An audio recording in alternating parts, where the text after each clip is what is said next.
Hello everybody, it's Mario here, coming at you from Lisbon, Portugal.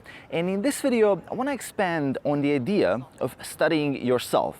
And this is a follow-up on a previous video that I did on the topic of truth about success, which I'm going to link in the description below. A lot of you guys have been asking questions. There was a lot of follow-ups on that as well. And it's how do you study yourself? That was the main conclusion of that previous video. And to summarize that, basically to put things in the right context, what I talked about there is that a lot of people will spend all of their time studying what works for other people. Right? They're going to read books, they're going to figure out the articles, they're going to figure out all the habits that the successful people are doing, like what are the 10 habits that Warren Buffett is doing that if I do that, I'm going to become successful like Warren Buffett. I'm going to read books, biographies, and all these things. And I'm going to spend all my time trying to reverse engineer other people's success and what works for them. And that's kind of the classic self-help kind of guru style advice. You know, they just reverse engineer and apply those steps and you will get the same outcome. And we know that is not true, right? We know that certain things that work for someone else might not work for you. And I challenge that hypothesis of studying other people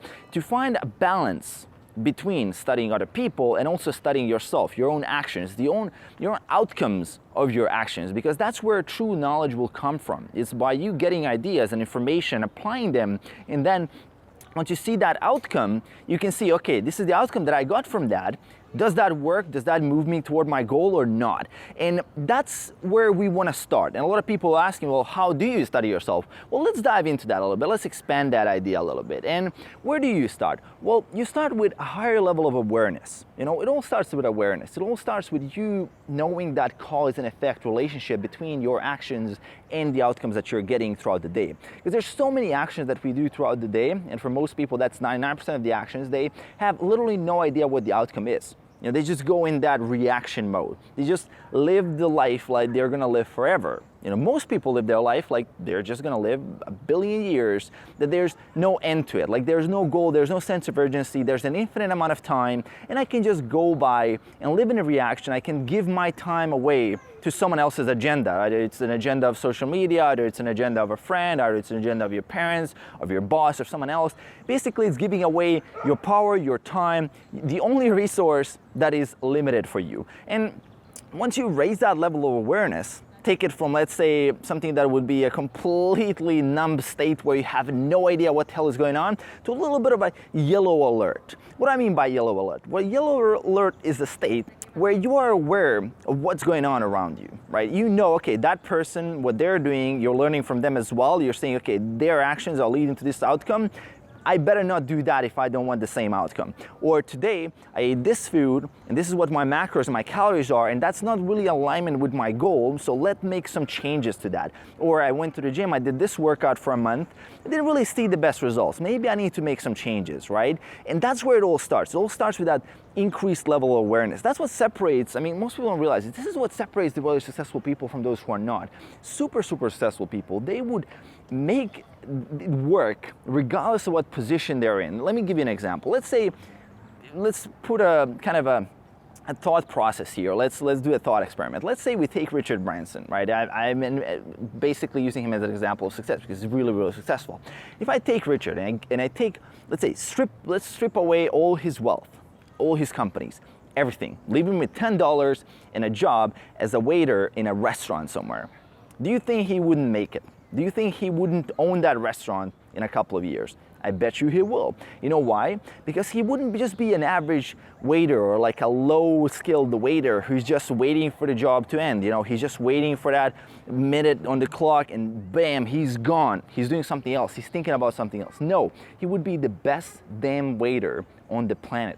He would improve every single day. He would see patterns where people are leaving more tips. What time? Who are the people? How do I establish relationships with them? How do I approach a certain couple more differently than another couple? How do I approach people who have a phone put out? How do I approach someone who's talking on the phone all the time? How do I approach someone who's reading a newspaper? How do I approach an older person? How do I approach a person from a different country? And he would realize all these patterns. That's at least what I'm assuming. And that's what I would basically imagine a successful person to do. And he would see how he could basically improve. And he, through that process of improvement, through that process of him realizing the cause and effect, he would get better. So the first idea is raise your level of awareness. If you want to study yourself, see what actually is the outcome of your actions. See what is the outcome of your current diet. See what is your outcome of your current status of your social skills. What happens when you go out? What happens when you do this? What happens when you do that? Try different things out. It is a trial and error, but it's an educated trial and error, because you got the good ideas, you got the starting points from someone. Let's say you watched a video, you read a book, you got inspired by someone, you saw someone do something right, and you say to yourself, well, I want to try that as well. And that's where it all starts. Now, if you want to upgrade that to the next level, now that's where it becomes a little bit tricky. So to truly study yourself, you have to become a little bit of a scientist, right? You have to understand the scientific method a little bit. What does that really mean? Well, you want to put that imaginary lab coat on, and you want to see every failure as a lesson learned, right? Because what is science? I mean, what is a scientific experiment? If something doesn't generate a certain outcome, it's just a result. It's not the outcome that people care about to verify a certain thing. They're just testing, right? It's all a test, right? It's all about getting a certain result. It's not about being attached to the certain outcome. And once you kind of figure out, okay, I want to test certain things for me, I want to take action in certain things, I want to start off, let's say I'm going to write articles every single day for next month on medium.com or some other website or whatever, or I'm going to write it for free, or I'm going to write it for $2, I'm going to do a free internship with someone for a month. Let's see what happens, right? Let's see what happens if I do that.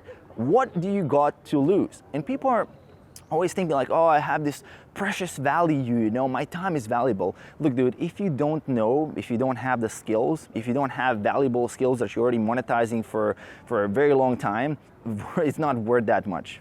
I've been through the process. If you haven't got the skill set, your time is worthless. That's how you want to look at it. And if you look at it like that, you will eliminate the ego part of it, which is very, very important, because that ego part is actually going to be holding you back for the most part, and that's what's holding back most people, is that ego. Once you eliminate that out of the process, then you will start realizing, okay, this is where I can improve. This is where I can get critical feedback from other people who are necessarily just wanting to help you, but if you have that ego, that's blocking you. So that's kind of the next level. The first level is the awareness. The second level is limiting the ego while you're learning. Because a scientist doesn't have an ego. I mean, a good scientist. There's plenty of bad scientists out there as well who are under the confirmation bias. You know, they're just looking to do research that confirm their own beliefs. But there's plenty of really, really good people out there that are unbiased, and they're just looking at outcomes. They're just gathering data. It is all about the data. And that's how you study yourself. You gather enough data, and once you hit a critical point, you tried so many different things, you know that that is what works for you and what doesn't work for you. And now the third part that I want to add on top of this is that, why is studying yourself so hard? Like, why are people avoiding this? Well, there's one really, really simple reason for that. And that's the whole process is very simple, but it's not easy. Right? It's definitely not easy, because to truly learn yourself, to truly study yourself, it is about going outside of your comfort zone, right? Because inside of your comfort zone, you won't learn much about yourself, right? If you're just doing some stuff that is just random stuff that is not challenging you, you won't really get those lessons. To get a good lesson in life, it actually takes a little bit of pain, a little bit of suffering, a little bit of failure, and a little bit of getting outside of that comfort zone. And actually, the more you exit the comfort zone in that healthy way, you don't want to go too far out to go to that red alert. You want to still be in that yellow alert, as you said. And once you exit a little bit, you will just exit enough to be able to learn, to be able to realize lessons that are helpful for you. And that's the third part that is important to understand, is that you can only learn about yourself through challenges, through exiting the comfort zone. You won't learn much through theory. You will only learn through action. Through theory, I mean, you can gather information, you can gather ideas how to take action better, but it's not going to replace action itself.